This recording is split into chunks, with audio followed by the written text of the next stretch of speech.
watching the beginning of the Olympics Saturday night, there was that love affair we have and don't always have with Brett Favre moment when he was initiated into the Football Hall of Fame.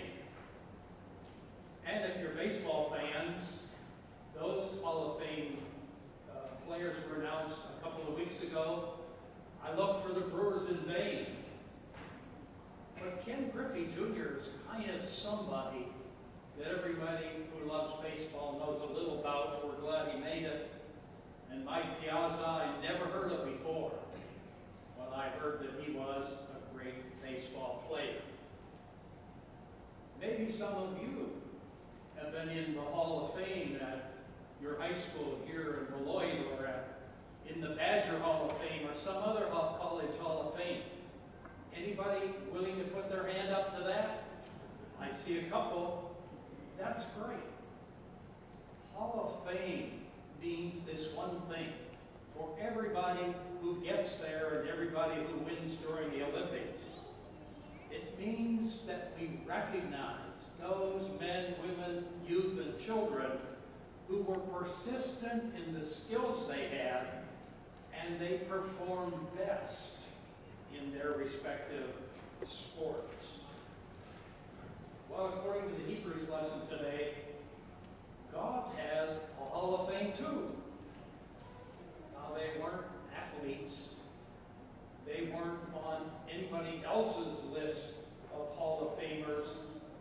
But Hebrews says they were on God's Hall of Fame. They were persistent in their trust in God, even though they could not see when God's promises might be fulfilled. Apparently, the church folk who were reading this letter were having a struggle of faith. They had, first of all, been Hebrews, and their faith was Judaism. But now, they were disciples of Christ, and they were living at a time when the Roman government was persecuting them. And so many of them start saying, well, they don't persecute Jews, and they do persecute Christians, so maybe I ought to go back to the good old-time religion and keep my life. And so now we get this letter. The whole letter's message is the same as the beginning of it. A call to persevere in Christian trust in God, even though things are not looking so great. So the author begins with a definition of faith. Faith is the assurance of things hoped for, the conviction of things unseen. Notice that faith is not the list of things we memorized in catechism. Faith is not even the list of things we say in the Apostles' Creed. Faith is this unconditional trust that if God makes a promise, God can be counted on to keep that promise. And the key to this faith is that the foundation of this trust we're encouraged to have by the writer of Hebrews is God's faithfulness to us and to every generation. And so to support that cause, this letter lists some Hall of Famers. They are Abel, Enoch, Noah, Abraham, Sarah, Moses, Rahab, Gideon, David, and Samuel. And if you review their stories as you remember them, they weren't all exactly moral, upstanding people. They all had their issues. But the one thing they had, they trusted their future in God's hands because God promised God would be there for them. So Abraham and Sarah are listed specifically by faith. By trusting God's promise, they possessed a land that they never saw except in a tent on a bunch of sand dunes, and they wouldn't see it when it was complete. By faith, Abraham and Sarah produced a son when they were old geezers like me and had never had a child. But God promised. And in their age, they had a child. Abraham and Sarah would die long before God's promises fulfilled, but they never gave up. And that promise God has made to them has been fulfilled, so that the descendants of Abraham are as many as the stars in the heaven, Hebrews says, or as the grain of sand in the deserts and beaches around this whole world. Those descendants of Abraham are so big that they even include every one of you and me. We're all children of this same Abraham who trusted God, though he could not see what God would fulfill. They're elected to God's Hall of Fame by this writer because they demonstrate and they motivate us to be persistent in our trust in God even today. Now, the author of Hebrews doesn't stop there. He has one more hero to add to this Hall of Fame. It is the ultimate name and persistent life of faithfulness. Jesus, God's own Son. And Hebrews will call him the pioneer and perfecter of our faith, because against all opposition, Jesus never gives up on God's faithfulness to him. So we look to Jesus as the one who inspires us in our persistent faith as well.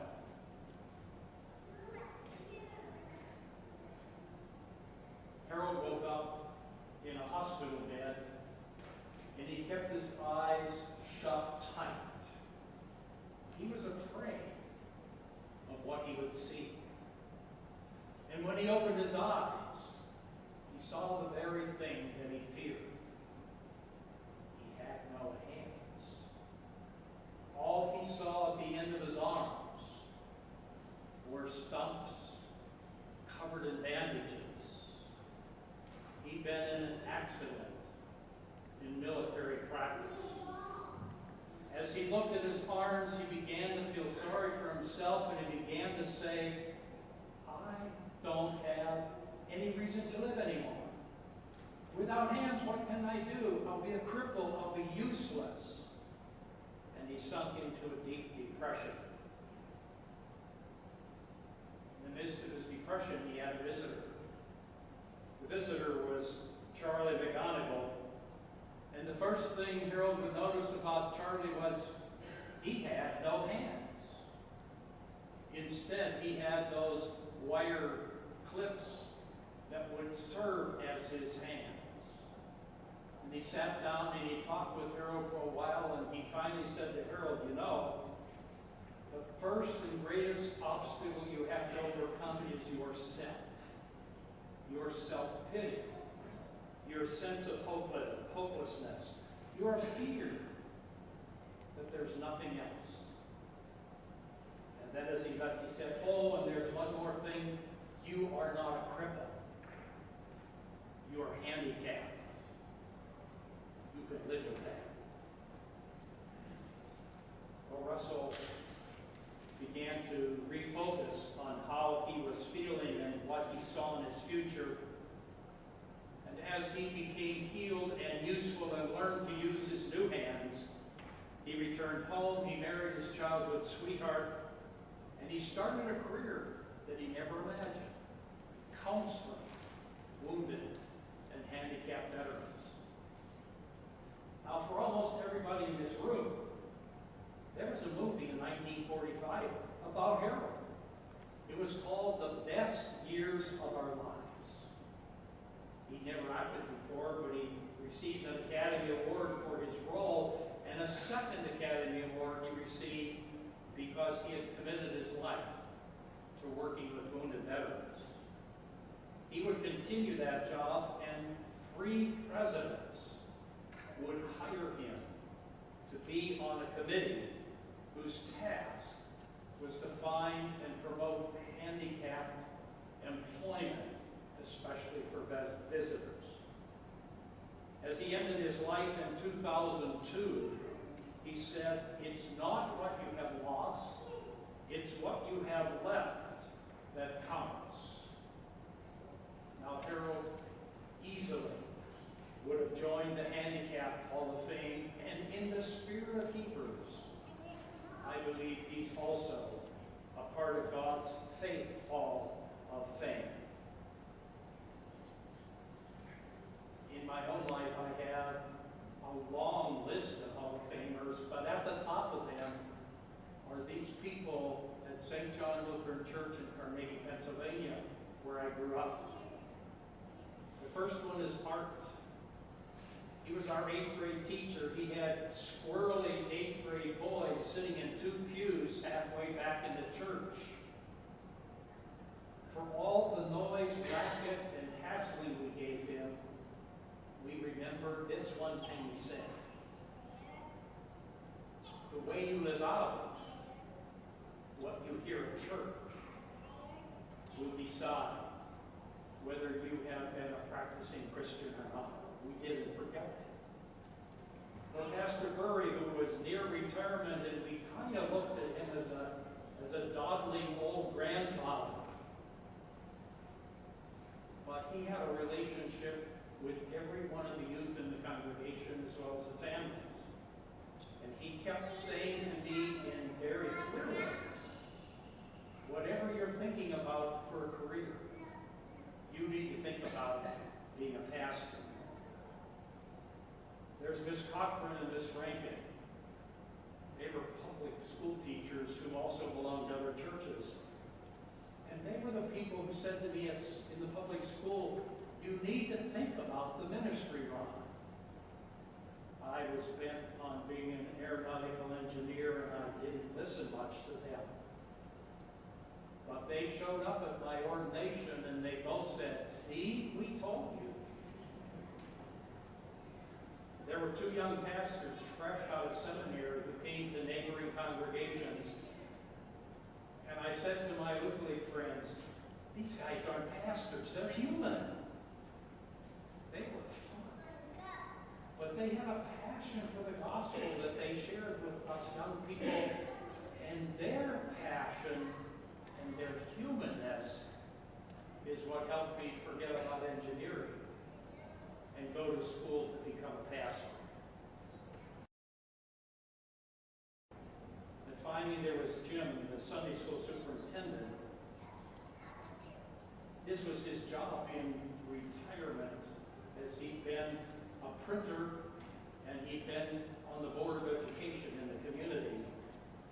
He knew my family had $0 for college, but he kept saying to me, "Ron, you can do it." More than saying it, every summer, Jim found me a job that paid well, and it paid my way all the way through college. Well, I got married so that my wife could pay my way through seminary. That was a very good idea. My wife is on my Faith Hall of Famers as well. For me, these were ordinary people who practiced their trust that God would provide. And they could be providers along the way as well. That puts them in my Faith Hall of Fame. Now, the clear intention of this letter, of course, is that you are part of the Hall of Fame that God loves as well. It is that invitation to a persistent trust that continues today, even when you begin to say, "Whatever happened to the old me when I was 30 and in good health?"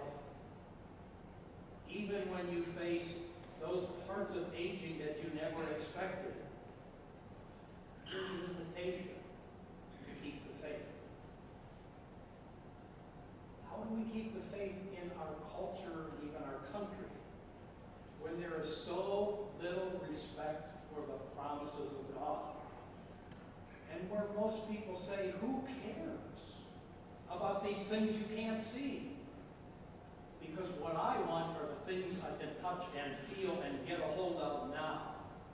I can't wait for future promises. How do we cast a vision of the future that is wrapped in God's picture of the future to an audience who's absolutely content with their material life they have now? I think those are good questions for us. And I think this text suggests a couple of things. Keeping the faith, continuing to be persistent in our trust in God, calls for persistent preparation. That's what the gospel writer was saying today. Be ready for the coming of Christ at any moment in your life, and be practicing for that by being present when the church gathers for word and sacrament, and for encouragement in keeping the faith. Keeping the faith, being persistent in trusting God, calls for a persistent witness. So we're not to be afraid, but we're to be eager to share with another person what our faith means to us. Well, we don't have to hit them over the head with it. We can simply be awake and alert for those opportunities when somebody says, "How's come you're in church?" "Well, we're out fishing." It's your opportunity to say, because that's where I learned to trust the God who has made a difference in my life. Or as you hear the words of hate and division all around us, we don't need the television to hear about hate and division. We hear it every day of our lives. It's our opportunity to say, I trust in a God of love, respect, justice, and reconciliation. And that's what I'll work for. Keeping the faith, our trust in God's promises, calls for persistent trust even when we're not too sure about it ourselves. In times of conflict, personal loss, those struggles with our health and faith, God does not let us down. That's the heart of this persistent faith. Because God is the giver of the faith that is the assurance of things hoped for, the conviction of things not seen. So here's your task. Persistent preparation, persistent witness, persistent trust. And remember,